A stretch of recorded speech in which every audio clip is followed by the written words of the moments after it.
Because I basically called him and said, I don't know how I'm supposed to come back to work because what they do to black people is not going to stop. Yeah. And I don't know how do I move forward because I can't fake it. And so, and in this case, it's like this stuff has happened to us often, but not so back to back. You had the pandemic, then you had Breonna Taylor, you had George Floyd, you had Ahmaud Arbery, and I was like, oh, I can't take this. Yeah. And you want me to come back to work and pretend that things are fine when things are not fine? I'm not fine. People at Amazon's not fine. You are not fine. Yeah.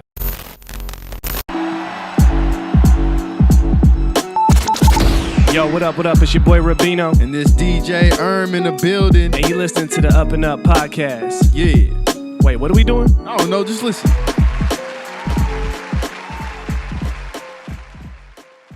Yes. Welcome. What it do? Ladies and gentlemen, you're tuning into the UpNUp podcast on the UpNUp network. I'm your host, Rubino. And I'm DJ man. How you doing? How you doing, boss? Man. You good? I'm good, yeah. Kind of sad. It's Why? raining. I don't know. I just don't like That's rain just, like that. That just lets us know, man. Summer's over? It's cool. Yeah. Is summer over? No, it's not. No. You're not giving up? I don't know, man. At this point, I really don't know. All right, man. We never give up over here, bro. You know that. We never give up. Yes, sir. Anyway, if this is your first time tuning in, as I stated, this is the UpNUp podcast. It's the podcast where we're focused on cultivating culture, right? We do that by providing amazing stories of individuals, groups, movements, right? Mm-hmm. Hustlers, shakers, movers, pioneers. All that. Right? I could keep going. You want me to stop? All right, I'll stop. That's cool. All that, man. But ultimately, people who are out here carving lanes and paving the way for those coming from behind as well as those here right now, right? And obviously, we want to shout out the family members, right? Again, the supporters, the listeners, the viewers, anybody who's been paying attention to the movement, tapping in and giving us any sort of positive energy. We salute you and we appreciate you, right? Yes, sir. Do you have any announcements? Anything you want to? UpNUp clothing. Okay. Go get a t-shirt. Yeah. You know what I'm saying? Short and sweet, right? We got some more stuff coming, but for right now, yeah, t-shirts will UpNUpClothing.com. Check us out, man. Okay, cool. Well, now, if this is your first time tuning in, welcome to the show. Welcome to the family. And if not, if you're a regular family member, you already know how we get down. We always make sure to bring a guest and a story who can really just inspire us, right? Mm-hmm. Uplift us and really embody what it means to be on the up and up, right? Yeah. And I would say today's guest is a woman whose work and contributions is nothing short of impactful, right? Mm-hmm. Someone who's, I would say, is taking up space, but using it for good, right? Taking up space is a big thing out here, but you got to make sure you're utilizing it, right? Yeah. She's definitely a true culture cultivator who's keeping everything she's doing on the up and up. A little bit about the work she's doing and will continue to be doing. She's a senior product manager at Amazon, also former president of the Black Employee Network, also known as BEN at Amazon, educator, entrepreneur, leader, Black girl magic, all embodied into one, right? That's the best way to put it, right? And more importantly, man, what's dope about the work she does, through her work, she's been able to pioneer the way for others to learn about how to create, more diverse and inclusive environments and resources for employees, not only the ones at her company, but others who want to reach out and learn. And yeah, man, we're going to get into all that. I'm excited. We're excited. Our guest, so let's just get straight to it. Our guest is none other than the amazing Angelina Howard. Can we get a round of applause? Yeah. Round of applause. How you doing?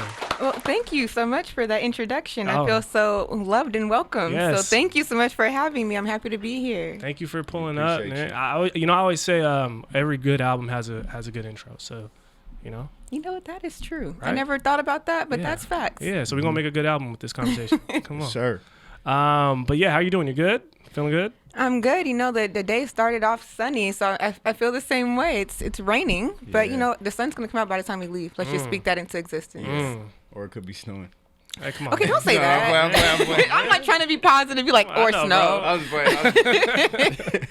Come on, man. Get the pessimism out of here, all man. All right. Don't mind me, man. Don't mind me. Nah, man, we appreciate you coming through always. And if you're familiar with the show, we always start the show with a quote of the day, something to get the vibe right, get the conversation started. And, brother man over here, is the man of the quotes. What you got for us today, bro? Man, I got to shout you out, though, because this was inspired by you. So the quote of the day is, yesterday's price ain't today's price. Ooh. Who's that going by? You tell me. Fat Joe, man. Price going up. Price going up. You know? No, that's a real one. Can you run that back for the people? I don't think they heard you, bro. I don't think they understand what you just said, man. Yeah. Make it clear for me. All right.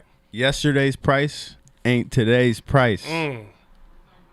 Fat Joe. That's a real quote. That's real. It's short and sweet, but it does kind of go into what I was talking about in the intro, right? Taking up space and knowing your worth and that type of thing. You got to know your price, man. Right? Yeah. I think when I hear that quote, it makes me think about, every day we get better. So like what I was yesterday, I'm so much better tomorrow. So like the price is going up every day. So I'm like, I love that. Yeah. I love that.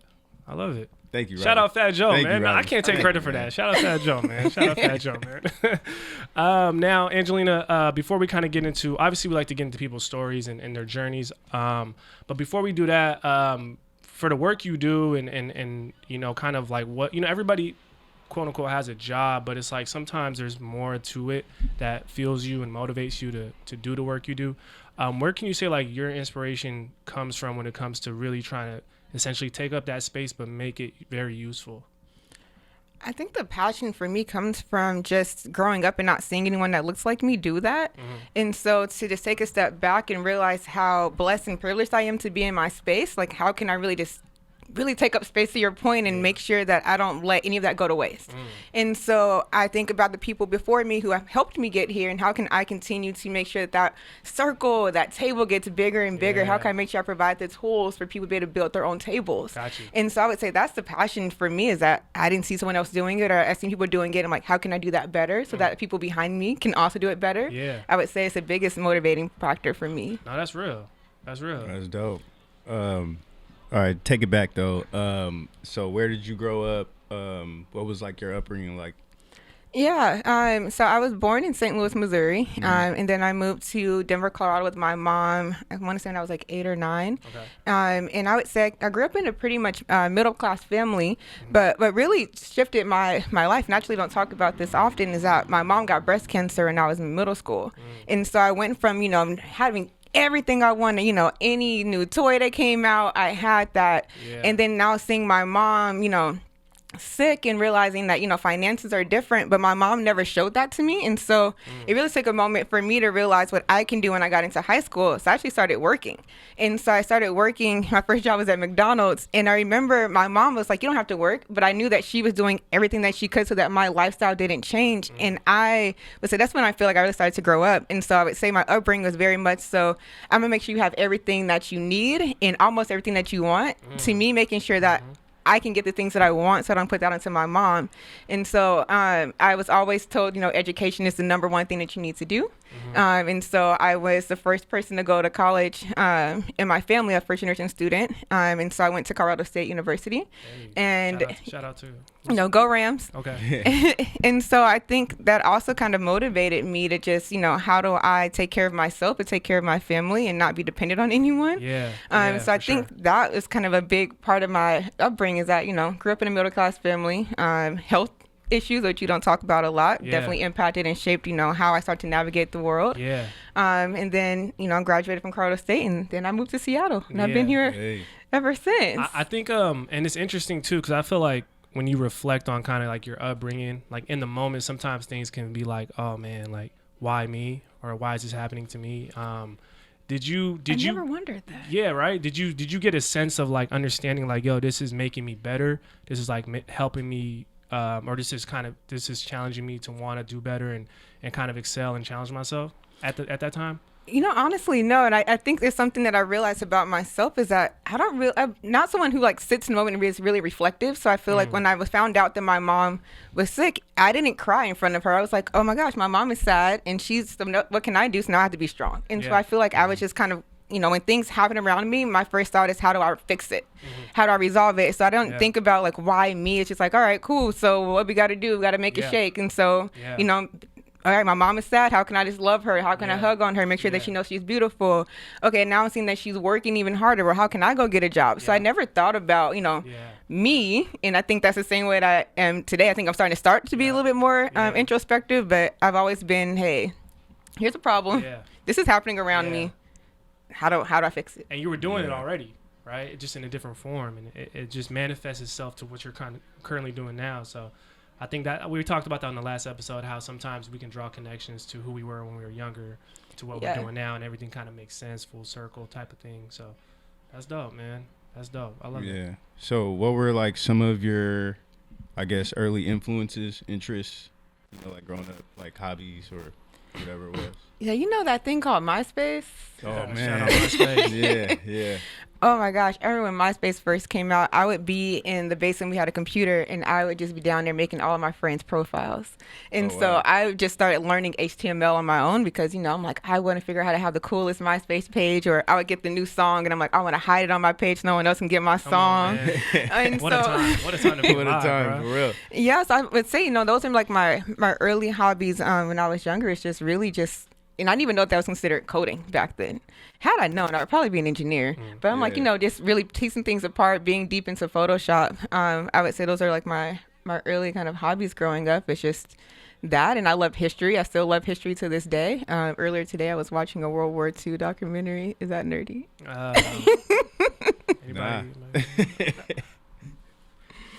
No, those history's history. You gotta learn. Yeah, that's what I'm saying. History, man. I mean, a lot of history shapes where we are today. So that's what really sparked it. I actually texted, I know you guys know Makita, but I asked her, like, why are people so rough on Russia? She was like, bro, what do you mean? I was like, let me go start looking up some documentaries on the czars, and maybe I'll help understand, why we are the way that we are today. No, it's crazy. There's a lot that we don't know, and I think the person, what is it? The person who knows that they know nothing knows more than the person who thinks they know everything. So, keep learning, keep growing. Erykah Badu said that one too. There, I said a quote. There. Finally got my quote, man. So now you touched on Colorado State, correct? Mm-hmm. And going to college is a big deal, right? Like you said, you were the first in your family. When you got to Colorado State and you started kind of finding your way, as most college students do, whether it's the first couple years, did you feel something click in you where you were like, yo, okay, I got a path that I got to carve. I got to create a lane for myself, which most college students want to, but was there something for you that kind of helped you carve that out? I would say it's probably I had an internship. So in college, I actually changed my concentration like 4 or 5 times. So I started off wanting to major in computer information systems, CIS. I took the first class and was like, wow, hated it. And then I decided to do finance, then finance and marketing, realized that I didn't really like marketing. And so then I just said I'll stick with corporate finance. Within college, I knew that it was important to get involved. And I think that's also, thinking back, the person I am today. I just wanted to just be on campus and doing things and be, in the mix of stuff. So I was a part of our Black Student Alliance. I was Student Alumni Associate. I worked in the College of Business. Active. Oh, yeah. I was literally, I worked in the Career Management Center. I worked in the Supply Chain Management Department. I was a president of the Supply Chain Management Club. And so to me, I think that's kind of what started grounding me, realizing that I really like to be involved. And so I had an internship, and that's when I fell in love with supply chain. And that was my internship, I think my junior or sophomore year. Okay. And I think that's when I really started to really get even more involved and figure out that was the path that I wanted to take, at least in college, was that I want to be in supply chain, and realizing that I was like the only Black person in supply chain, which made me even feel more motivated to be better. I think it's that constant feeling that, okay, I'm the only one, but how can I make sure that people can see what can be done? How can I lead by example? And I would say that's what really started to make me kind of blaze that trail within college was, all right, this is fun. I'm the only person here, but like, there has to be more of us. And just being on campus. That's awareness, though. That's real awareness. Like, to say, yo, I'm the only one here, but we need to see more of us. Sometimes, like, it can be overwhelming for someone who's in those type of environments, right? Where they're like, damn, like, why am I the only one, instead of flipping it into a positive? So that's important for people listening out there to know, like, the imposter syndrome is really big. So that topic and that narrative is really big, but perspective is everything too. Right? And even bringing up how like you change your concentration 5 times, like we go into college thinking like we're supposed to have it figured out, plan or whatever, but it kind of doesn't go like that all the time. So I think that's important too that you brought that up. For sure.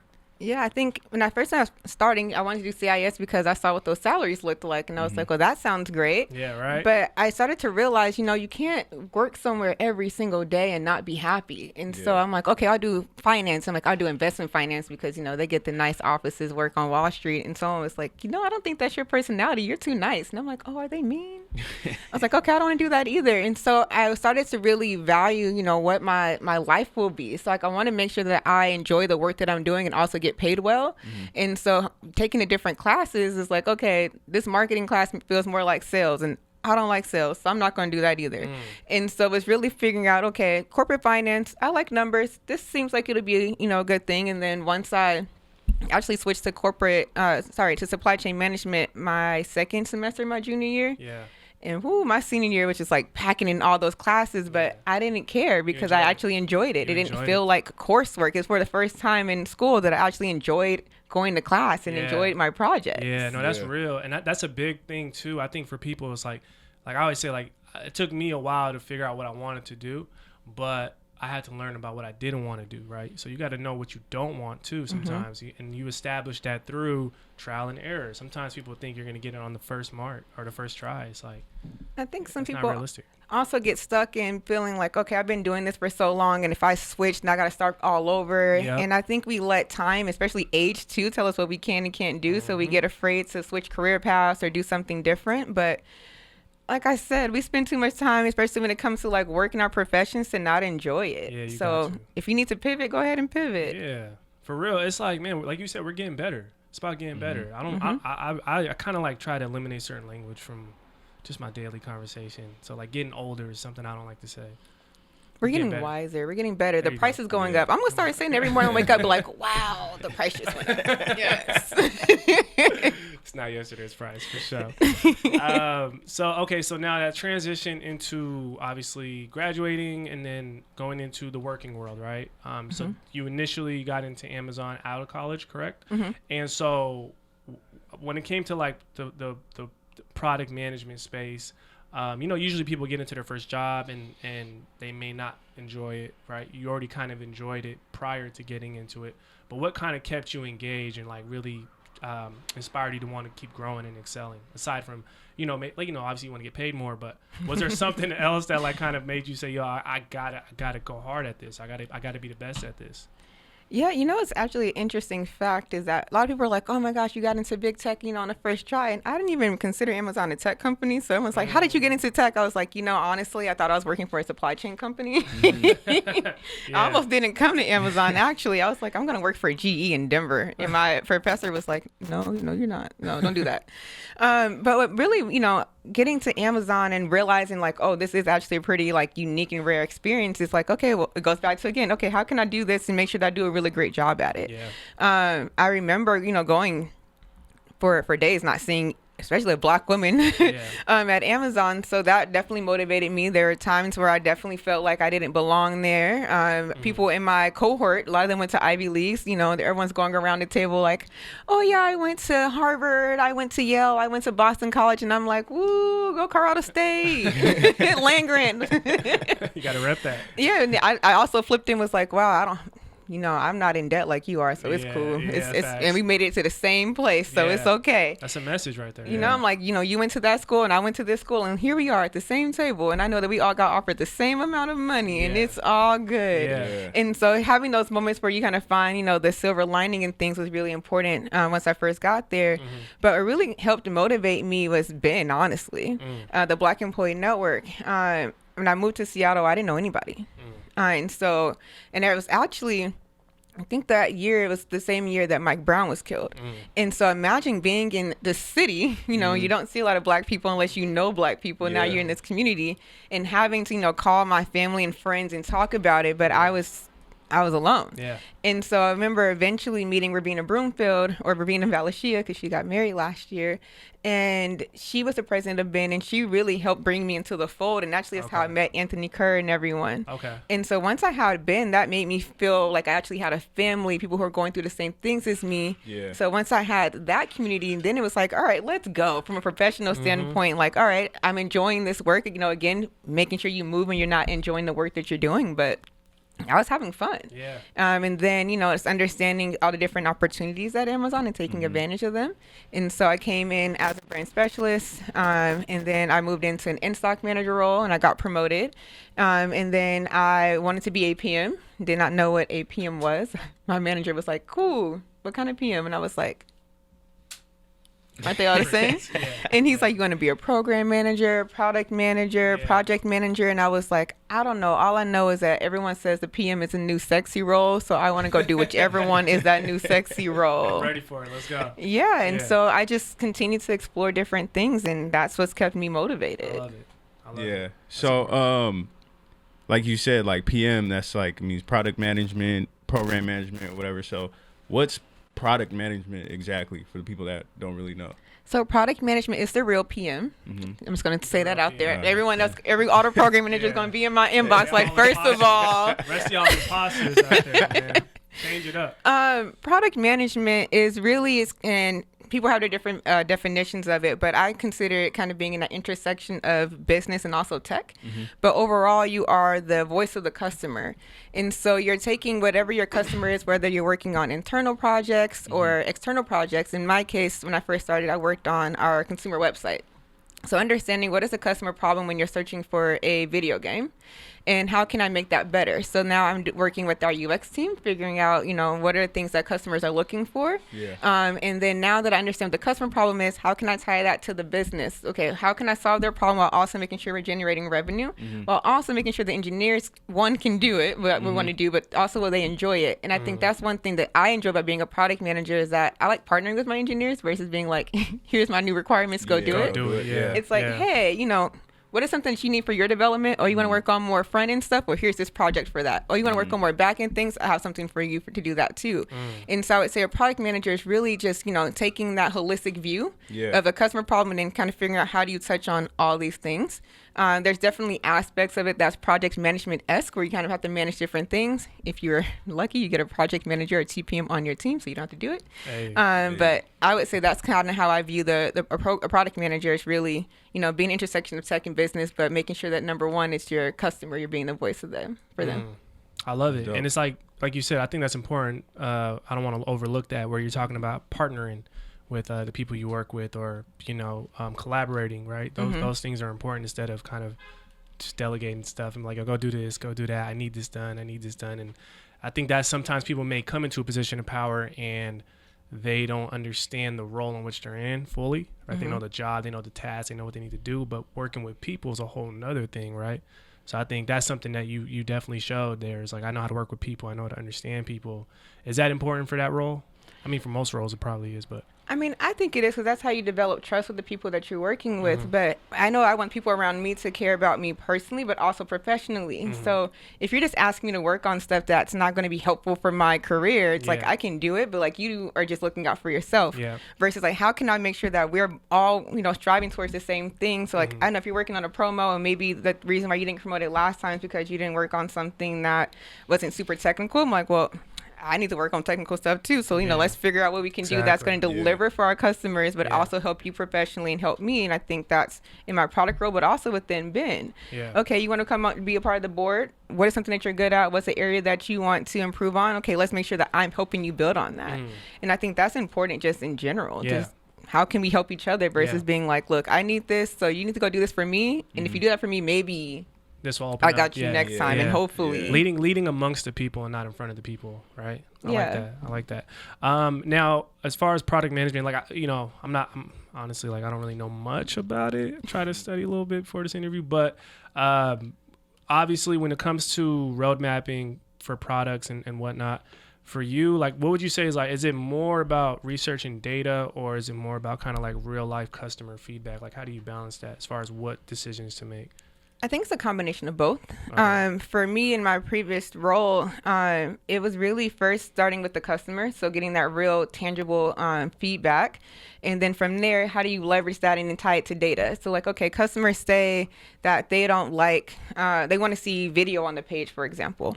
Okay, well, what type of video do customers typically do? Those are things that customers be like, listen, if you say, oh, do you want to see Twitch? They're like, sure. You want to see YouTube? Sure. So like, okay, well, what do they actually interact with more? So then there's that research piece. How long do people actually spend, how much time they spend? So getting that type of data. What is our current demographics and where do we feel like there's gaps in that? And I think that also help me inform the type of people that we're interviewing too.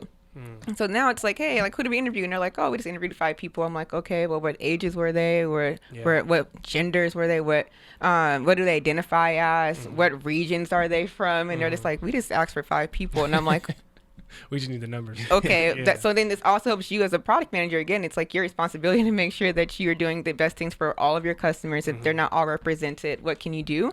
And so I would say it's a combination of that real world data, but also getting the more tangible qualitative data too. Yeah. No, I asked that because I kind of compare it to like the music industry, where now everything's very data driven with the streaming services and stuff. Like they're signing people based on what the numbers say, but the streets ain't listening to it, or exactly, you know what I mean? So I think it's important to just have that balance, but that's good. I'm glad you shared that.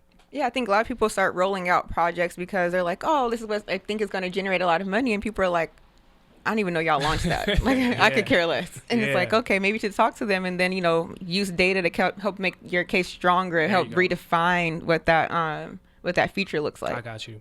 That's good. Yeah, that's dope. That's good. Free game out there. Yeah.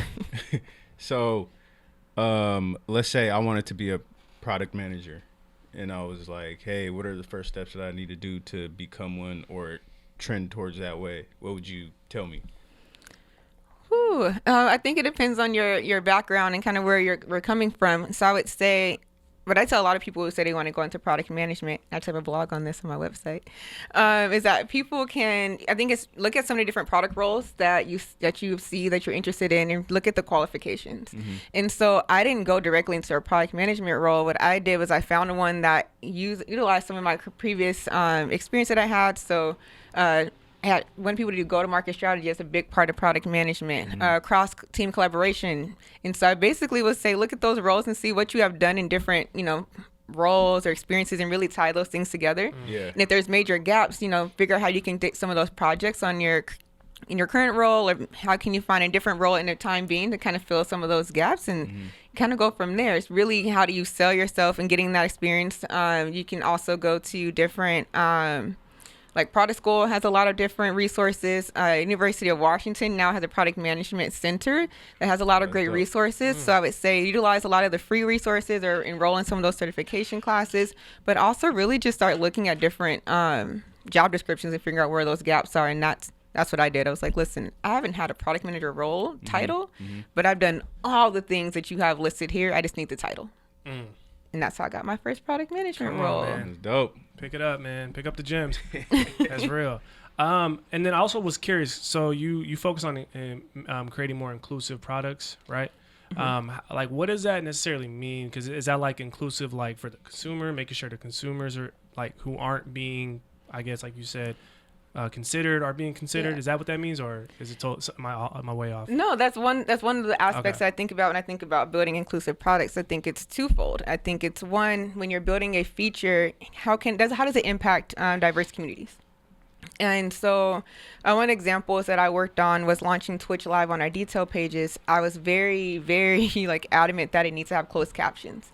And so one of the things that I picked up on during COVID was that, we're all on Zoom or Amazon Chime, and a lot of those services didn't have closed captions. So now people are now being forced to be on these video calls, and they can't interact with these things as easily. And so then as a product manager, I'm like, well, who would push this product out if everyone can't use it?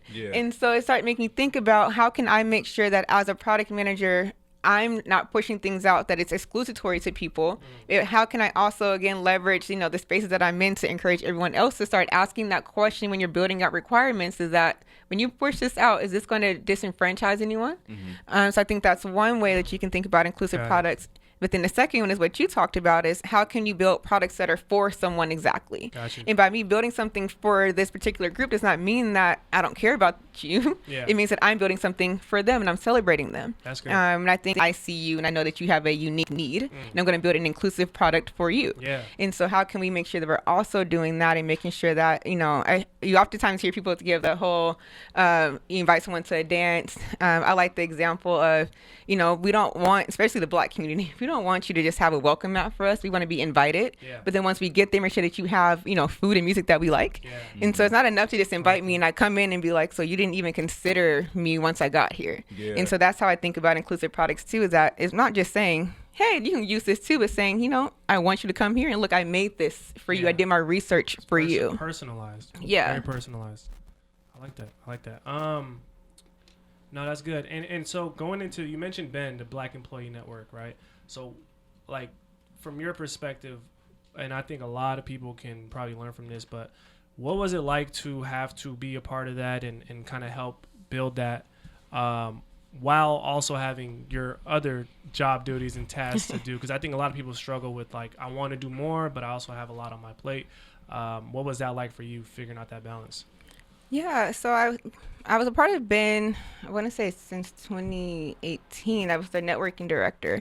And what really spurred that was that I was doing a lot of different things outside of work, and I wanted to bring that internally. So I would say it was just figuring out, you know, it's having that passion. So it's like, that's how I really figured out my balance. So like, if that means I have to work a little bit longer, then that's fine. But I want to bring some of the things that I was doing we had the socialites, and people are like, oh, we really like, you know, the different happy hours you guys are doing. And I remember Ravina being like, why don't you do that at Amazon? And I was like, oh, I mean, I could. Yeah. And so seeing the reactions that people had, that really helped motivate me to continue to do more. And so then when I became the president of Ben, I think it definitely was harder, and you have to have those conversations with your manager, and sometimes they're not easy. And again, it's just, you know, taking that passion and saying, all right, if that means that I'm done with my work at 5 and I got to stay a little bit longer to do that work, I'm okay with it. And that's really, I would say, how I found my balance, and then eventually becoming more and more comfortable with telling my manager, like, you know, here's the results of what I'm doing. So I think it's also showing the results too of, like, you know, you may think this is like an after school program, but no, this is impactful work that I'm doing. And then being able to kind of highlight that. And then leaders started sending emails to some of our managers too, being like, hey, you know, I really appreciate XYZ's work on that. And they're like, oh, this work is important. And so I think also getting some of your leaders to kind of send some of those emails would be the advice that I would give some people if they're getting pushback from your management. And just, you know, you can highlight to them how important it is, but also get some of, you know, their manager tell them that it's important. Is how I've been able to balance it, especially last year. Yeah, no, for sure. Well, tracking data and evidence is important. You got to have proof of what's working. Everyone loves data. Yeah, data is like everything. You know, it's just everywhere. It runs the world. No, that's dope. And I just asked that because I even know I have a friend who was doing that type of work at a company, and it got kind of overwhelming. And when the conversation was brought up about making it a paid position, because it is very important to have those type of resources and those type of you know, collective groups in these companies, they weren't going for it. They were like, nah, we don't see it as something that can be we can spend money on or make it a part of our budget or operations. Do you see that being kind of the future of diversity and inclusion, where they're gonna actually start paying people to do the job that actually needs to be done? Yeah, I've started seeing a couple of companies. I can't remember off the top of my head. I think maybe LinkedIn is starting to pay some of their AG leads. And there's a couple of tech companies that are going that route. I hope to see that happening more and more. I think for Ben, especially a lot of the leaders, there's a lot of work that they're doing. I think from a budget standpoint, I will say Ben has a pretty good budget. So we're able to do a lot of things that we want to do. I think it's been very rare cases where we say, hey, we have this idea and we can't get funding for it. So I think the next step will really be, you know, a lot of companies compensating the leaders for their time, you know, pay me for my time. And I think that, to me, is probably like the big future for it. And I think a lot of people also confuse the work that AGs or affinity groups or employee resource groups do with diversity inclusion program managers. What's the difference between, or how would you describe the difference between? Well, so I think, so from like, there's people whose job really is to like drive DEI initiatives, but I think the affinity groups, they're just so much closer to the employees. And so their whole thing is like, how can I develop, you know, something like for us, and they work with the DEI program managers. And so I think there has to be a shift in regards to, you know, the AG should be stakeholders and not having to necessarily program manage it. And I think that also should be the new shift of like, hey, we have this idea, we wrote this paper, here's how it should be done, you guys should lead it, but then come back to us and we can tell you if you're executing the vision properly. I think that's also should be the next step in how those things are managed in the future. Because I always feel like it can also be a part of like HR department. I don't know. I feel like it's necessary. A lot of the DEI program manager roles they sit within HR. Okay, you do? Okay, cool. Well, for anybody out there listening who wants to go into that type of work, you know, there's opportunities for sure. Yeah. And I know you were like a part of a lot of workshops for like product management. What was that experience like, and like what does that workshop look like?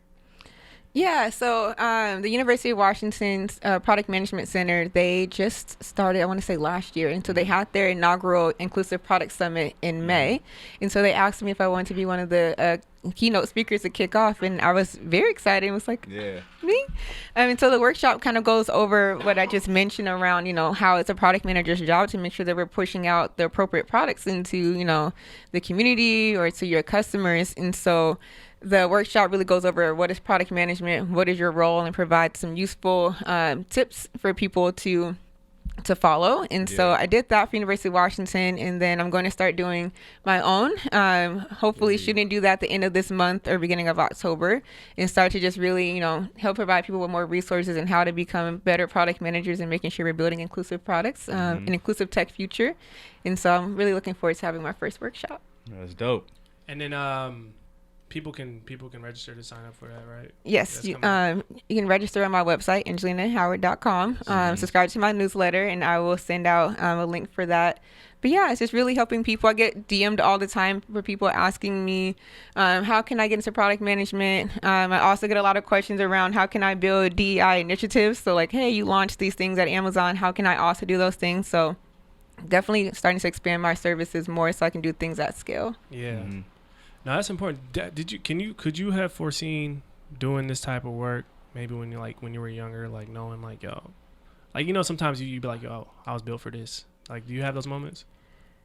You know, I feel like I didn't know it back then, but now that I said, I'm like, you know, younger me was like thinking about all these things, but you know, we never know what to call it or how to piece it together. But you start thinking about, you know, your actions that you took as a younger child. And you're like, oh, when I did this, I was very caring. I wanted to do all these things. And it's like, oh, like I am, you know, what my younger person wanted me to be, and I'm so proud of her. That's real. And I think it's good for us to take a moment and be like, how did we get here? And it's like, you know, I've always been this way. I just didn't know how to put all these pieces together. Yeah, no, that's real.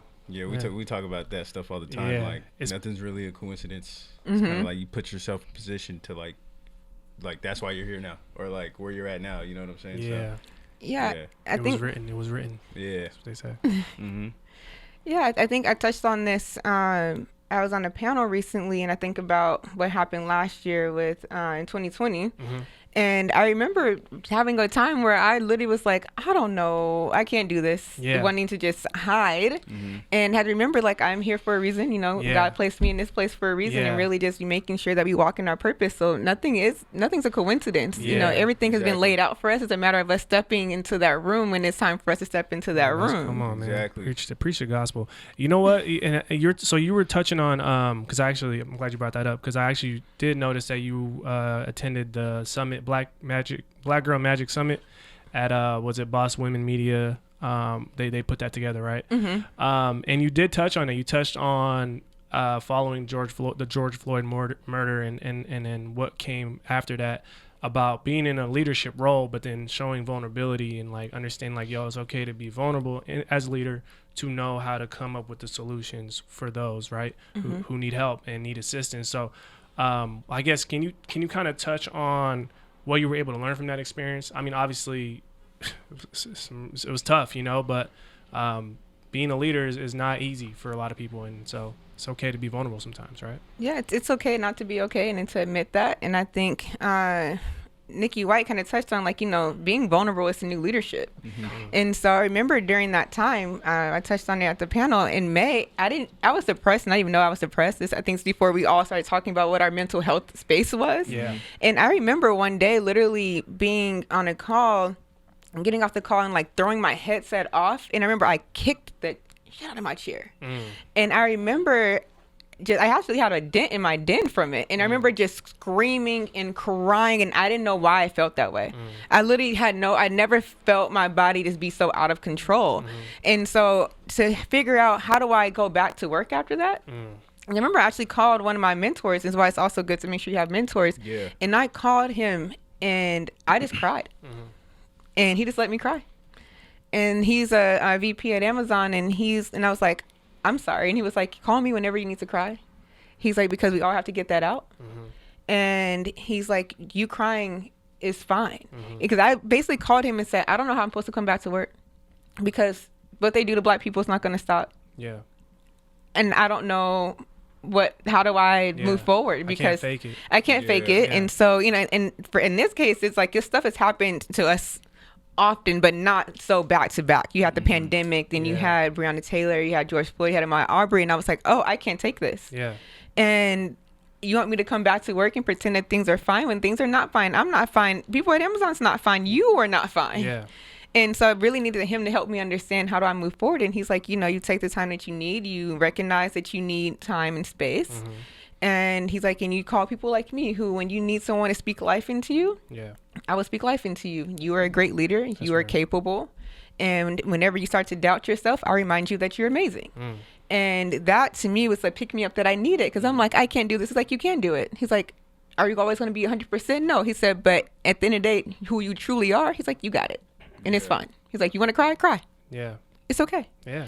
And that's what I need. I think to me, that was what the leadership that I learned is that, you know, you don't have to always have on a strong face. It's really taking those times to just say, I need a break. Yeah. And when I get done with my break, I'm going to come back and be so much better for you. Yeah. And that's what I needed. That's realistic too. Yeah. You know, I think a lot of times people think that our leaders are not human. And I think that's me. The last year was me realizing that people are human. Yeah. And that we have to extend grace to people no matter what role and level that they are. Come on. And I think to me, that was also the biggest lesson that I learned last year was just extending grace to people. Yeah. I found it very surprising how a lot of people, non-black people, felt that they didn't understand that we were going through the things that we went through. And I was like, how can you live in a world where you didn't realize that we've been suffering for forever? Yeah. But I have to take a step back and be like, well, y'all, this is what privilege means, that you're able to live in this space and not realize that I am not okay. And I remember talking to someone on my team was like, who's Ahmaud Arbery? And I was like, yeah. Right. How are you okay? Yeah. There's no awareness at all. Yeah. Like no. But how can we be mad at them? Extend grace and help them understand these are outlets that you need to start reading and watching. Yeah. Here's how you can be more conscious of what's going on around you. Here's how you can show up for me. Yeah. And I think that was the other part of being a leader is talking to other leaders and being like, I don't like that you don't know. Yeah. But how can I help educate you? And if you continue to be ignorant, then that's where we have to go figure out what the next steps are. But I can at least extend you grace to this point. Yeah. And that does take a lot to do, you know, and I commend you for that because a lot of people in your position, sometimes what you want to do, you just don't know how, right? Like people feel like I need to do something. I want to do something. And you're in an environment where you already may feel like, yo, I don't know if I'm going to be supported. You know, I don't want to jeopardize this thing that I got a good thing going. And so I think for you, it shows like, yo, that only makes you more settled into your role, right? Yeah, I remember getting to a point, you know, starting to talk to some of our senior leaders more frequently and just becoming more and more, I wouldn't say comfortable with speaking my truth and speaking the truth of other employees and joining those conversations and being like, if what I have to say offends them and they don't like it, then it is what it is. Like, I want my job, I need my job, but I don't need my job to the point where I'm going to not use the seat and position that I'm in. So like if I got to have uncomfortable conversations because other people can't be in this room to have those conversations. That's real. And so it definitely had those moments where I'll get up before a call. I'm like, they may not like it, but it's going to be okay. Yeah, they got to hear it. And I told them and I still have a job and things are fine. Yeah, exactly. And so it's just really, you know, thinking about how do I show up for people who cannot be in the space to show up for themselves, and I can't be afraid to speak up. And that's what I did. And in turn, actually, a lot of leaders was like, I appreciate how honest that you are. And I think I learned that it's not really a matter of what you say. Sometimes it's how you say it. And so instead of being like, you suck and X, Y, and Z, it's like, here's what's wrong. And here's how you can fix it. And here's how I'm going to help you fix it if you allow me to help you fix it. Yeah. And so I've also learned, you know, how to just communicate those things in a more manageable way, depending on the person that you're talking to. Yeah. No, it's not easy, you know, because you're dealing with a lot of emotions when you're trying to also explain how you feel and also trying to explain, hey, I think this is what a solution could look like. So, like you said, you gotta give yourself grace in those moments. Yeah, I mean, I would say I remember I was being quoted in an article. I can't remember what outlet it was, and it's an Amazon blog, and they told me they were gonna put me in a quote. And I remember I had a dream the night before that someone burned my mom's house down with her in it. And I remember I called my mom and I was like, I don't know if I can do this. I was like, I don't want anyone to try to target you. And she was like, I'm fine. She said, don't you ever let anything scare you from speaking up. I think that also is like the motivating factor for me too, is that, you know, I feel like God put me in a place I'm supposed to be in. And my mom was like, listen, if this is what you're supposed to do, it's what you're supposed to do. And like, don't worry about me. I am fine. You're fine. And don't let anybody scare you from speaking up and saying what you feel like that needs to be said. And I think that's probably at that moment, I just became a little less I became fearless. It's like, all right, you know, let's go. My mom's behind me. I'm good. And that's all. Sometimes all people need is just to know, like, yo, who supports me, and who can outwardly encourage me. You know, you don't need the whole world to support you to be fearless, right? Like sometimes it just takes that one person. And it's a wrap. You can't be stopped. You know. Yeah, you're like, all right. Yeah, that's real, man. And it just feels better, bro. Like, when you like when you just keep it real and you just like you get everything out instead of holding stuff in. It's healthy.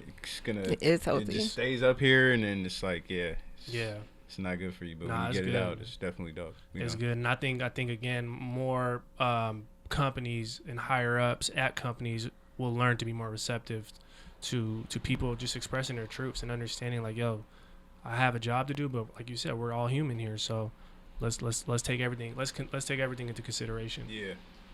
Yeah. I love it. Now we definitely want to make sure we can give you a chance to kind of speak to. I mean, you got a lot going on. It's no secret. Like, you got a lot going on, right? I don't know how you balance it all, but I wanted to ask that. Like, do you have tips for yourself, like on how to make sure you're taking time for yourself while being such a boss in what you do? Recently I have started to take, you know, a Friday off each month and have a spa day and just unplug.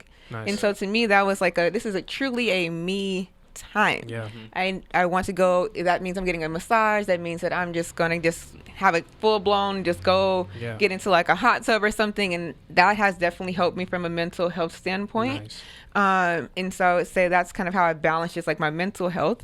But then I also block time on my weekends. And so it's like from 11 to 2, this is time for me to work on either my side projects or me to just sleep in. You cannot schedule time with me on this time. I'm just not going. Just don't hit me. And so if I have to change that, and so if my friends like, no, we're having a brunch because of X, Y, and Z. Okay, well then you can't talk to me on Sunday.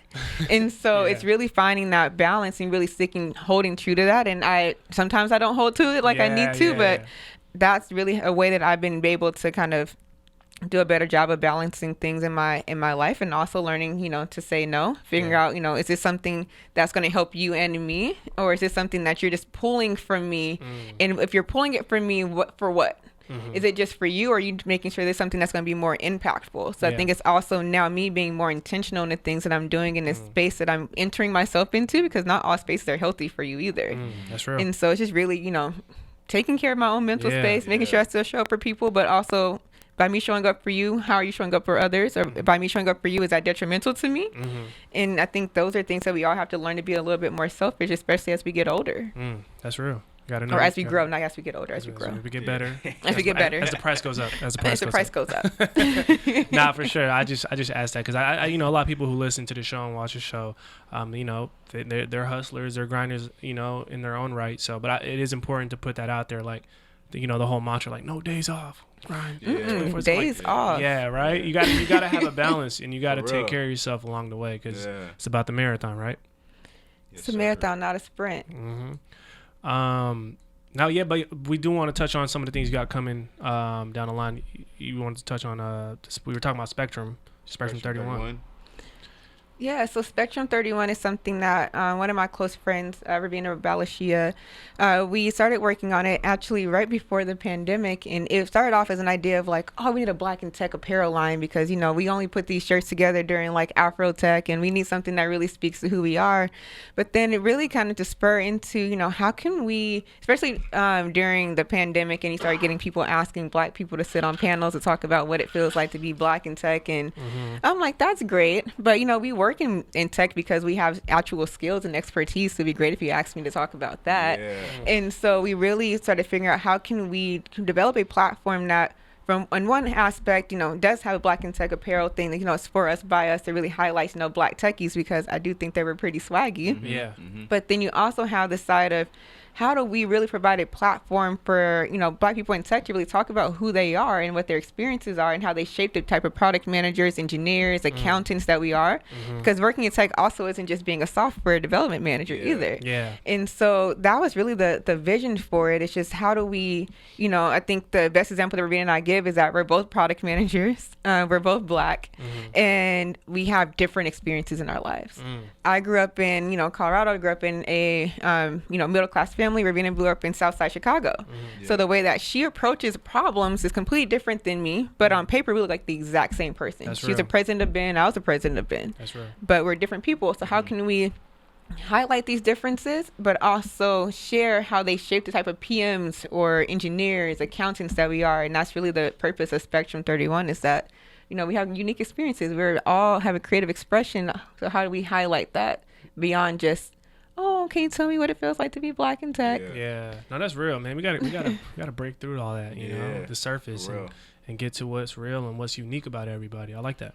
Yeah, so I was shooting to launch it this month, but when you launch something, it's like my baby, and I was getting close to launching it, and I was like, I don't love what I see, and so I'm like, and nothing's ever going to be perfect. Yeah. But I need to love it. If I don't love it and I push it, how can I expect other people to love it? Yeah. So I'm shooting for October. Turn 30 next month. I'm like, all right, come on, 30th birthday thing to it's all others. Aligning. Everything always works out. Everything works out as it's supposed to. So it's all in alignment. Is coming. Yes. For those listening, it's coming soon. Yeah. It's coming soon. I'm excited for that though. That's a very innovative approach to creating something for people who work in tech.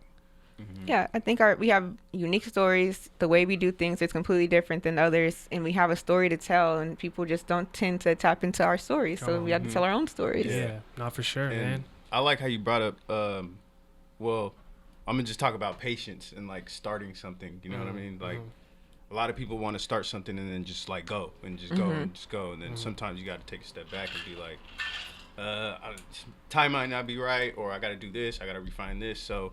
Can you talk about how important patience is? I think patience is truly key. Yeah. I think sometimes there's this speed to market, or like, all right, well, I'm hot right now, so I got to take advantage of that. But I think it's really taking the time to make sure that, not that something isn't perfect, but you need to love it. It's something that, as a PM, we call it our minimal lovable product.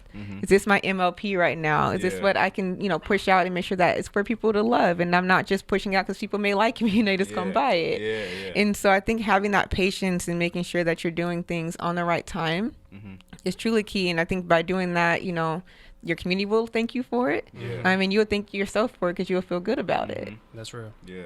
That's real. I love that, man. Dropping gems out here, man. For real. It's like a jewelry store. And that's actually that's our team motto. If you didn't know, is set your pace, don't react to the race. And so we're really big on that. Like really, just move at your own pace. Move at what feels comfortable, what feels right, and then make decisions and execute right. Yeah, I think it's like, I think you have to find that balance between patience but being like, it's not perfect. No, I can't do it. So it's like you gotta have confidence and patience at the same time. Now I'm learning that too. I've been learning the difference between urgency and patience, or being impatient and being urgent. You know what I mean? There's a difference between that. Sometimes people think, oh, I'm being urgent. Like, nah, you're just impatient. Nah, I can tell you blew through that. Yeah, for real. That's like real. You rather measure twice and cut once, you know? Yeah, what I mean? So. Yeah, I love that. I love that. Well, for all that you're doing and have coming forward, where can people reach out to you and connect with you? Obviously, the website, right? Yes, you can connect with me on my website, angelinahoward.com, and also on Instagram, so angelinahoward.x. People ask me what the X stands for, and it's because I just do a range of things. So I'm like, X can be product management, DEI, teacher, workshop instructor. So that's the X. I love it. Let them know, man. For real. That's a good username. I've seen some crazy usernames out here, so. Ooh, I have too. Especially when people are like, at work and they're like, oh yeah, can you like put my handle? And I'm like, ooh, no, I cannot. No, I'm not gonna do that. You can go ahead and put it in the comments if you want to. Nah, that's real. We'll make sure. I mean, people are definitely gonna tap in and connect. We love to make sure that we call them family members, right? Yeah. So we want to make sure our listeners and audience members, they will be reaching out. I'm pretty sure. I'm happy to be a part of the family. Yes, come on, you know how it goes. And then, so before we get you out of here, though, we always ask every guest this question. So if you can, what's one word to describe what keeps you on the up and up and why? So I actually do a word every year, And I would say my word this year is joy. And why? It's just I want to find joy in all things that I'm doing. And so I think that's what keeps me up and up. What can I find that continues to make me feel happy and feel joyous? Last year was such a rough time. And so and word last year was invest. This year is truly just joy. Everything I do I'm going to do it with intention and joy. Yeah. I love that. A new word every year. Yeah, joy. Yeah. I don't think we've gotten joy. Yeah. Yeah. Wow. I feel good now. I feel good. Good vibes. I love that. Well, yeah, Angelina, like we said, we definitely wish you much success moving forward with all that you're doing, Thank you. and currently doing, and will continue to do. And you got support with us here at the UpNUp always, for sure. Always. Thank you. I appreciate y'all. Thank you so much for having me, and I'm happy to be a part of the family and being able to come into the studio. Come on, you know how it goes. And with that being said, I think it's safe to say Angelina Howard is officially a member of the UpNUp. Can we get a round of applause? Thank you so much. To continue supporting the podcast and the entire UpNUp movement, be sure to rate, review, like, and subscribe. As well as follow us at _the UpNUp on all social media platforms to stay connected with everything the UpNUp has coming your way. Thanks for listening, and until the next one, keep it on the UpNUp.